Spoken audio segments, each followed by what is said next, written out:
So my question is, and by the way, I'm also coming from electronics. So Ah, cool. and okay, so my question is, what are the main friction points between data scientists and software engineer? Because as operations, as a operations engineer with background, I see this fight again between software engineers and operations. Yeah. So what's new?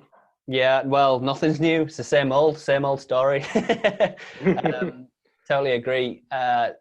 So just to paint the picture, 10 years ago, maybe not even 10 years, maybe less than that, there was a big divide between operations staff and developers. Developers would develop software. I mean, you've all heard this before, right? It's the whole reason why DevOps became a thing, was to try and attempt to smash down that wall between the developers and the operations teams. And that has worked somewhat. I'd say in larger companies, there are still very big operations teams. So they still exist and they're still there, primarily because there's also a lot of old software still running. So they need to keep running that software. So yeah. And so when I sort of started doing data science ML more full time, which is kind of about 2010, the same thing was emerging with ML. I would write algorithms, I would develop, data science solutions, and then I would hand it off to a software engineer and expect the software engineer to implement that properly, because data scientists can't write proper software. And then that would then go off to the operations. And so you had these, multiple jumps, and it was a daily exercise of complaining about the other person. So the software engineer would complain to the data scientist saying, I don't understand this. What's going on here? It's crazy. It's too complicated.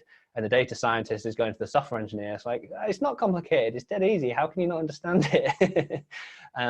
So I fully agree with the push of DevOps up into data science as well. And I guess that's kind of falls under the banner of MLOps.